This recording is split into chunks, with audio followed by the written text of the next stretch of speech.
I used to house sit for a family every year while they went on their big vacation, and each visit left me a little more unsettled. It was always the same strange occurrences, the kind you brushed off as quirks of an old house. But what happened during their last trip changed everything. I was in my 20s, scraping by with part-time gigs, and this house-sitting job was a decent side hustle. For 2 weeks I'd watch over their house, care for their 4 cats, and enjoy the escape from my own tense home life. It was supposed to be an easy job, but that year, something had shifted. On the first few nights, everything seemed fine. The cats were well behaved, the house quiet, and I slept in the guest room. My boyfriend came over one evening to keep me company, sensing the slight discomfort I always felt there. We had dinner, watched TV, and for a while I forgot about my unease. But as midnight approached, his mood changed. I don't know what it is, but I have this feeling. "I need to go home tonight," he said, visibly tense. He urged me to come with him, but I was set on staying. After all, I told myself, I was used to this place. I'd even handled some creepy incidents in the past. But after he left, things began to change. I locked up, set the security alarm, and got ready for bed. Just as I lay down, the TV switched on by itself. It wasn't the show we'd been watching. It was static, a dead channel, filling the room with eerie white noise. I reached for the remote, but it was nowhere near me. Shivers ran down my spine as I turned the TV off, only for it to flicker back to life moments later. The static filling the silence like an intruder. Trying to brush it off as faulty wiring, I unplugged the TV entirely and went to sleep on the couch. But the lingering unease kept me awake. The next night, my boyfriend returned, and I told him about the TV. He looked at me with concern and urged me again to leave. But this time, curiosity won over fear. That night, we sat in the living room trying to shake off the nervousness. But then, something else happened. From downstairs in the basement came the faint sound of crying, a sound so soft yet piercing it felt as if the house itself was holding its breath. I froze, my mind racing, trying to rationalize. It sounded like a baby, but there were no babies in that house. Then I remembered. Cats can sometimes sound like babies when they're distressed. 3 of the 4 cats were there with us, but the youngest one, a curious little thing, was missing. I took a shaky breath and made my way to the basement following the faint cries. Each creak of the stairs felt amplified, the shadows deepening with every step. As I reached the bottom, the crying stopped. The silence was suffocating my pulse, deafening in my ears. I looked around, calling for the cat, searching every corner of that dark basement. When I finally found the little one, it was locked in the spare room, eyes wide as though it had seen something it couldn't comprehend. Back upstairs, I thought I could finally relax. We continued the movie, my mind brushing aside the basement incident as I fed the cats. They ate in the kitchen, then usually slinked away to rest in the bedrooms. But soon after, as we settled back into the movie, the cries returned. This time louder, more desperate, coming again from the basement. My boyfriend's face went pale, and I could see the fear in his eyes as he silently begged me not to go back down there. But I couldn't ignore it. Turning on the basement light, I started down the stairs, each step a betrayal of my better judgment. I called out the little cat's name, my voice barely steady. The crying grew louder, but something felt different. The pitch was sharper, the tone wrong. My skin prickled as I descended, and when I reached the bottom, the sound ceased, leaving a heavy silence that felt like a presence all its own. But there was no cat, nothing at all. Panic hit me, and I bolted up the stairs, my heart pounding. When I reached the kitchen, I found my boyfriend staring at something, frozen in horror. I followed his gaze and felt the blood drain from my face. All 4 cats were there, gathered around his feet, staring up at us with unblinking eyes. No cat had been in the basement, not one. I didn't hesitate. Without a word, we grabbed my things, threw them into a bag, and left that house without looking back. I returned only to feed the cats once a day, entering as quickly as I could, feeling that silent weight of dread each time I stepped inside. On the last day, I dropped off the keys, left a note thanking them for the opportunity, and vowed never to return.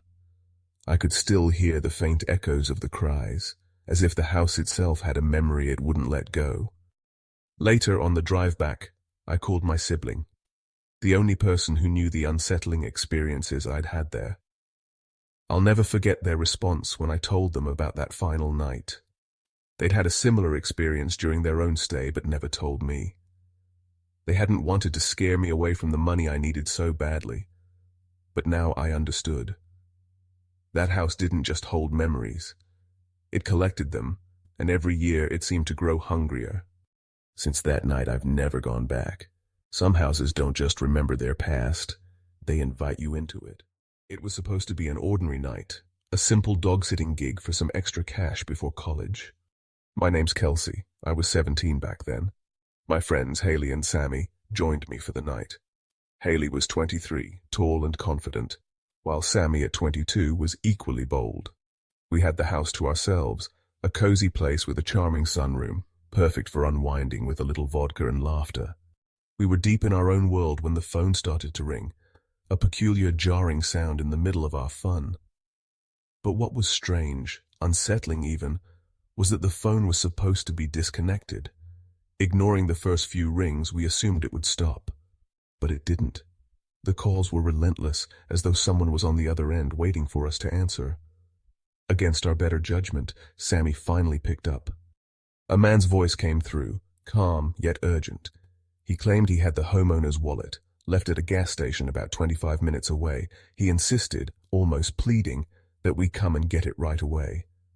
The story didn't make sense, and each word dripped with something unnatural, something that set every one of my instincts on edge. Sammy, firm but polite, told him we'd come for it in the morning. But as we hung up, an icy chill settled over us, as if the house itself was listening. Trying to shake the feeling, we huddled in the back bedroom, grabbing the dog, Willis, and locking ourselves inside. Every creak of the house felt amplified. After some tense whispers, we convinced ourselves that the man was just trying to help, and we were being paranoid. Hours slipped by in a haze of more drinks and forced laughter as we tried to bury the lingering discomfort. We decided to watch a funny movie to lighten the mood, migrating to the living room. The sunroom, where Willis had free access to the backyard, felt far too exposed. But we left the inner door open for him to go outside. After all, we were in a safe neighborhood, and if anything happened, Willis would bark, right? The clock crept toward 3 a.m., that quiet, eerie hour when the world feels still and every shadow takes on a life of its own. We were all on the couches, lost in the movie's bright humor, when a cold, prickling sensation washed over me. That unshakable feeling of being watched, as though something had slipped in, hiding in plain sight. I turned, and there, in the dim light spilling from the kitchen, was a dark figure. My heart thundered in my chest, each beat louder than the last. The figure was hunched over, rummaging through the kitchen cabinets, moving with a casualness that was bone-chilling. For a moment I thought I was imagining things. But as I stared, it hit me. This wasn't a dream. There was someone in the house.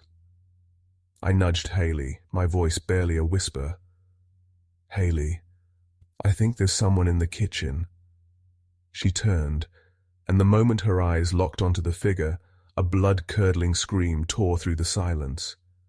The intruder's head whipped around. For one dreadful moment, our eyes met. His gaze was icy blue, piercing, sharp against the shadows, a gaze that seemed to reach right through me. The rest of him was shrouded in darkness. A black hoodie, pants, gloves, even a ski mask that hid all but those horrifying eyes. Sammy, gathering courage I didn't know she had, shouted, "Get the hell out!" Her voice was loud, but the figure didn't flinch. He simply turned, unhurried, and glided back through the sunroom, disappearing into the night as silently as he'd come. The three of us bolted to the farthest corner of the room, our backs pressed against the wall, shaking as we dialed 911. The police arrived within minutes, scouring the house, checking every shadow, every corner. They took our statements, then sat outside the house, watching for any sign of the stranger. but we couldn't bear to stay any longer. Our things, booze, car keys, even Willis, were left behind as we fled into the night. The next morning we returned, apprehensive and exhausted. The house was quiet, its once welcoming rooms now haunted by last night's memories. Inside, it was clear the intruder had left more than just a chilling presence. Clothes were strewn about, as if he'd been looking for something, and near the doggy door were crumbs, signs of his eerie passage. Willis hadn't barked, hadn't alerted us. Somehow, this stranger had slipped in unnoticed, moving through our space as though it was his own. We still don't know who he was, or why he'd come. The phone calls, the wallet, and that midnight visit all remain a mystery, a chilling reminder of the terror that lurks just beyond our sight, waiting, watching. I never went back to that house. I've always loved animals. Ever since I was a kid, they'd been my escape, my purpose, which led me down the path of becoming a veterinary assistant. But to supplement my income, I had this little side job of house-sitting and taking care of pets for people when they went away on vacations. I'd looked after all kinds, dogs, cats, even a few birds and bugs. But there was one job, a job that still haunts me. One day, I got a message from a man named Jeremy. He needed someone to watch over his two pets, a large macaw named Ringo and a cat named Casper, for the weekend. He was offering $300, which seemed fair, so I accepted. Jeremy invited me over to meet the pets before he left. His house was a modest, unassuming corner home in an older neighborhood. Jeremy himself was in his late 50s, graying hair, a friendly smile. He seemed normal enough. Animal lovers usually are, right? But there was something just slightly off about the way he kept looking at me, lingering stares that sent a chill through me. I shook it off, chalking it up to nervousness.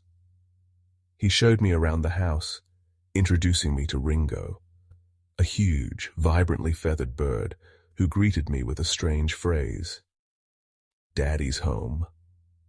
The way he said it felt oddly rehearsed, like something he'd repeated too many times. Jeremy chuckled, explaining that it was a favorite of Ringo's, along with a few other phrases he liked to parrot. Then came the cat, Casper, a silent and elusive creature who slinked through the house like a shadow. Jeremy ran me through the usual instructions, feeding schedules, cage cleaning, and mentioned that I'd be sleeping in the guest bedroom upstairs. But he was firm about one rule, not to enter any other bedrooms. That restriction felt like a red flag, but again, I pushed it aside. After Jeremy left, the house grew unnervingly quiet. I tried to settle in, flipping through channels on the TV, but I couldn't shake the feeling of being watched. Ringo, sitting silently in his cage, seemed to follow my every move with his dark, beady eyes. Finally, I decided to call it a night, leaving the bedroom door open for a bit of comfort. But somewhere in the depths of the night, I awoke to the sharp sound of two loud cracking noises. My heart raced as I sat up, listening, but the house had fallen silent once again. I tried to reassure myself. It was probably just Ringo moving in his cage. I fell back asleep, but my rest was uneasy, haunted by unsettling dreams I couldn't remember upon waking. The next day passed quietly enough. I took care of Casper, cleaned Ringo's cage, and even let him out for a while. He perched on the back of the couch, his eyes fixed on me in that eerie, knowing way. At one point, I decided to get out of the house, going for a walk and grabbing a bite to eat, anything to escape the strange atmosphere that seemed to cling to Jeremy's home. That night, I was determined to sleep soundly, but once again I was jolted awake, this time to the sound of my bedroom door creaking shut. My heart froze as I stared at the now closed door. The windows were open, but there was no draft strong enough to pull the door closed. It made no sense. I strained to listen and heard a faint shuffling sound downstairs. Ringo was awake, pacing around in his cage, muttering under his breath. When I reached him, he fixed his gaze on me and said, clear as day, "Daddy's home." A chill ran down my spine. The way he said it was too real, almost like he was mimicking someone who was actually there. I gave him a treat, trying to calm him down, but the feeling of dread only grew. I returned to the guest bedroom, leaving the door open wide, determined to get through the night. But then, not long after, I woke again. This time it wasn't a sound that woke me. It was a presence. A dark, shifting mass hovered in the middle of the room. It seemed to float, creeping slowly away from my bed and towards the open doorway. My breath caught in my throat. I tried to scream but found myself paralyzed, unable to make a sound. And just as quickly as it appeared, it vanished into the hallway. I fumbled for my phone, desperate for light, only to find a message from Jeremy sent just after I'd given Ringo that treat. The message read, "If Ringo makes noise in the night, ignore it." I reread the text over and over, feeling a sense of nausea wash over me. That dark mass. Had it been real? Was I losing my mind, or was there something sinister happening in this house? Determined not to stay another night, I leapt from the bed and began packing, my hands shaking as I shoved clothes into my bag. I moved as quietly as I could, not wanting to alert whatever else might be in the house. But as I crept down the hallway, I heard a faint sound, a rhythmic creaking coming from the other side of the door to the master bedroom. My heart hammered in my chest, a voice in my head telling me to just leave. But something compelled me to press my ear to the door. The sound was unmistakable. The slow, steady creak of a rocking bed. I knocked, barely able to force the words out. "Jeremy, are you in there?" Silence. The creaking had stopped. Every nerve in my body screamed for me to run, but I managed to ask again, louder this time. "Jeremy, if you're in here, I need to know." Nothing but silence. I bolted. I grabbed my things, tossed the key on the table, and didn't look back as I sped out of that house, my pulse pounding in my ears. On the drive home, I left Jeremy a furious voice message, telling him I was considering going to the police. Almost instantly, he tried calling me back, over and over. I couldn't bear to pick up, letting each call go to voicemail. Eventually, he texted me saying that his brother had come home unexpectedly, that there was nothing for me to worry about. But I knew he was lying. I could feel it. He paid me through an app, and that was the last I heard from him. The next day, as I went to unpack, I realized something chilling. An article of clothing was missing from my bag. Something I knew I had packed carefully. I don't know what happened in that house, and part of me never wants to know. I try not to think about that weekend, but some nights I still wake up in a cold sweat, the faint echo of Ringo's words lingering in my mind, "Daddy's home." It was supposed to be just another uneventful night, nothing more than a simple dog-sitting job to earn a little extra cash before the chaos of college started. My name is Mia, and I was 17 back then. Joining me were my friends Olivia, 23, tall, confident, and always fearless, and Chloe, 22, equally bold. We had the entire house to ourselves, a cozy, charming space with a sunroom that felt perfect for unwinding. We settled in with some vodka, laughter, and the comfort of knowing we had the night all to ourselves. But that night was far from ordinary. The phone rang, a shrill, jarring sound that sliced through our conversation. It was strange, almost unsettling, because the phone line was supposed to be disconnected. We all exchanged uneasy glances and assumed it was just a glitch, but the ringing didn't stop. It just kept coming, relentless, like something, or someone, was waiting for us to answer. Against our better judgment, Chloe grabbed the receiver. The voice on the other end was calm, too calm. It sent a chill straight to my bones. He claimed he had the homeowner's wallet, left at a gas station about 25 minutes away. He begged us, no, insisted, that we come and pick it up right away. The story made no sense. Why would someone leave it at a gas station? Why didn't he just leave it with the station attendants? But the voice, it was wrong. There was something off about it. Something that made every fiber of my being scream, "Don't trust him." Chloe, still trying to be polite, told him we'd come in the morning. As we hung up, the air in the house seemed to grow colder, heavier, like something had entered. Something unseen. I couldn't shake the feeling that we were being watched.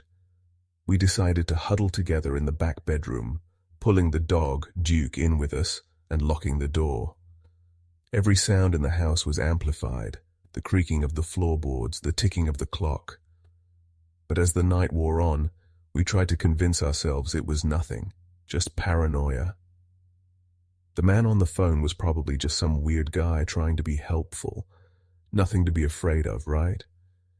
The hours dragged on, filled with nervous laughter and the clink of empty bottles. We eventually moved to the living room, hoping a funny movie would break the tension. But the sunroom, where Duke had free access to the backyard, felt too exposed. Still, we left the inner door open for him, trusting that if anything went wrong, he'd bark. We were in a safe neighborhood after all. What could possibly happen? Then, it happened. The clock ticked closer to 3 a.m., that hour when everything in the world seems to stop, when the shadows feel like they're closing in, when the silence is thick and suffocating. We were all slumped on the couches, half-heartedly watching the movie, when the air changed. It grew colder, thicker, and a creeping sensation washed over me, a sensation I couldn't shake. The feeling that something was wrong. Something wasn't right. I turned, my gaze drifting toward the dim light spilling from the kitchen. And that's when I saw it, a figure, dark and hunched, moving through the kitchen with an unsettling casualness, rifling through the cabinets. My heart stopped. I thought I was imagining it. I blinked, but the figure didn't disappear. It was real. Someone was in the house. I nudged Olivia, my voice barely a whisper. "Olivia, I think there's someone in the kitchen." She turned, her eyes locking onto the figure. Her face went pale, and in a split second, a scream tore from her throat, high-pitched, shrill and full of pure terror. The figure whipped its head around, its eyes locking onto ours. I'll never forget that gaze, icy blue, cold and predatory, as though it was staring right through me. The rest of his face was obscured by the darkness, hidden behind a black hoodie, pants, gloves, and a ski mask. But those eyes were like nothing I'd ever seen before. Chloe, who I never thought would find the courage, shouted, "Get the hell out!" Her voice was shaky, but it was enough. The figure didn't flinch. He didn't run. He didn't even seem to care. Slowly, methodically, he turned and disappeared into the night, moving through the sunroom like he had all the time in the world. We bolted, our hearts pounding in our chests as we ran to the farthest corner of the room. Our hands were shaking as we dialed 911, barely able to keep it together. The police arrived quickly, searching the house, checking every nook and cranny. They questioned us, wrote down our statements, and sat outside waiting for any sign of the intruder. But there was nothing. The house was silent, but we couldn't bear to stay another second. We grabbed what we could, our car keys, our booze, and fled into the night, leaving Duke behind. The next morning we returned, exhausted, terrified, and dreading what we might find. The house was eerily quiet. The once welcoming rooms felt empty, haunted by the memories of last night. And as we stepped inside, it was clear that the intruder had been looking for something. Clothes were scattered around as though he had rifled through them, searching for something. Near the doggy door we found crumbs, strange little pieces of food that seemed out of place. But what stood out the most? Duke. He hadn't barked, not a single peep from him. It was as though he'd known the man, like he was a part of the house, like he belonged. We never figured out who he was or what he wanted.